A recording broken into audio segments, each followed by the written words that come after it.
After 2 months off, we are back here at the Yamaha Australian Off-Road Championship, and it's round 5 and 6 here in Dungog, New South Wales. Dungog Motorcycle Club have put on an absolute show here for us this weekend.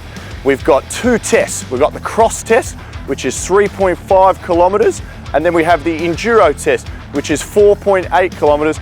To put in with that as well, the guys will face 42 kilometres of tough, tight terrain through the trails.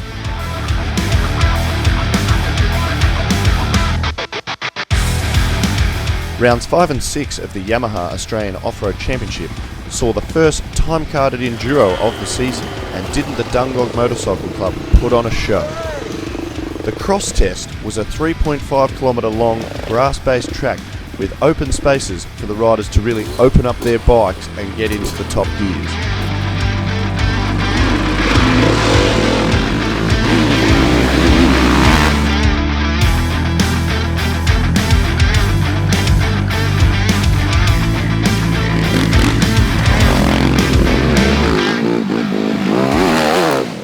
The enduro test, on the other hand, was a 4.8 kilometre long, tight and technical track with sharp corners, a slick creek bed and tree stumps to keep the riders guessing at every turn.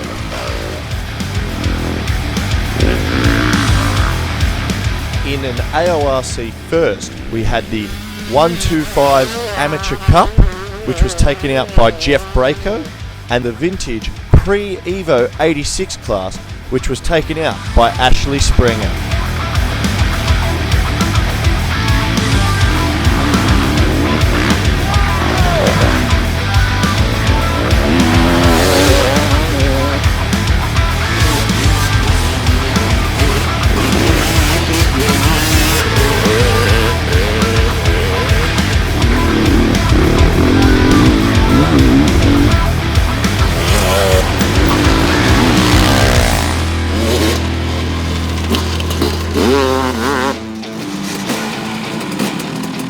The first enduro of the season throws up a few different challenges to the riders.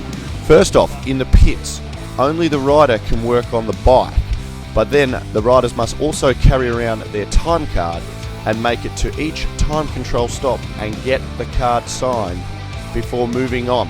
If they are not within the minute, they will face a penalty to their overall time at the end of the day.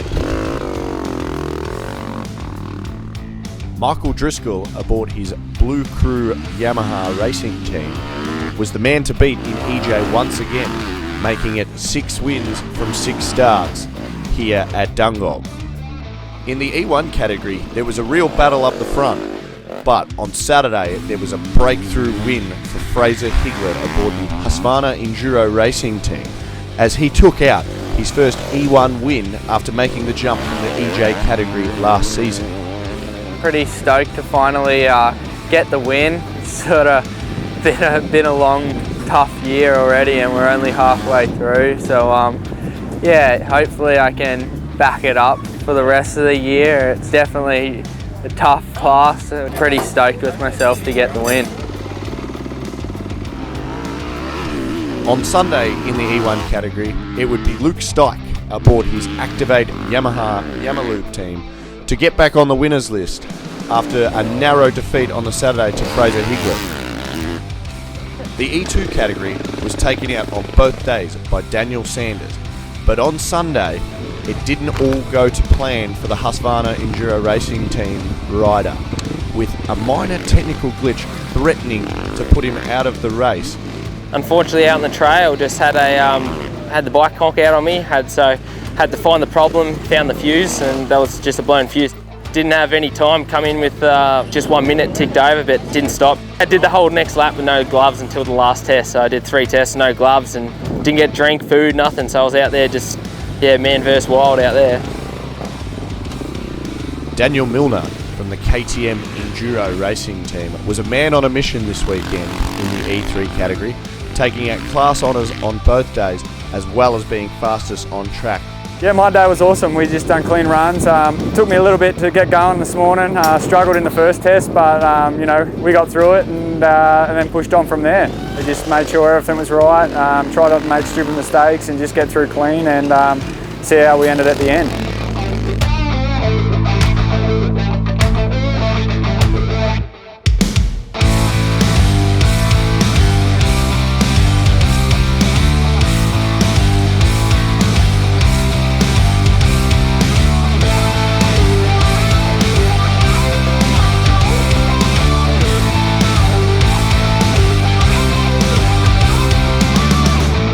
And that's a wrap here from Dungog, New South Wales for rounds 5 and 6 of the Yamaha Australian Off-Road Championship. But the field is back in action for round 7 of the championship on September 1 and 2, with juniors on the Saturday and the seniors on the Sunday. But in the meantime, keep your eyes on the AORC website at aorc.org.au, or you can follow us on Facebook and on Instagram to keep up to date with all the action happening in between the rounds.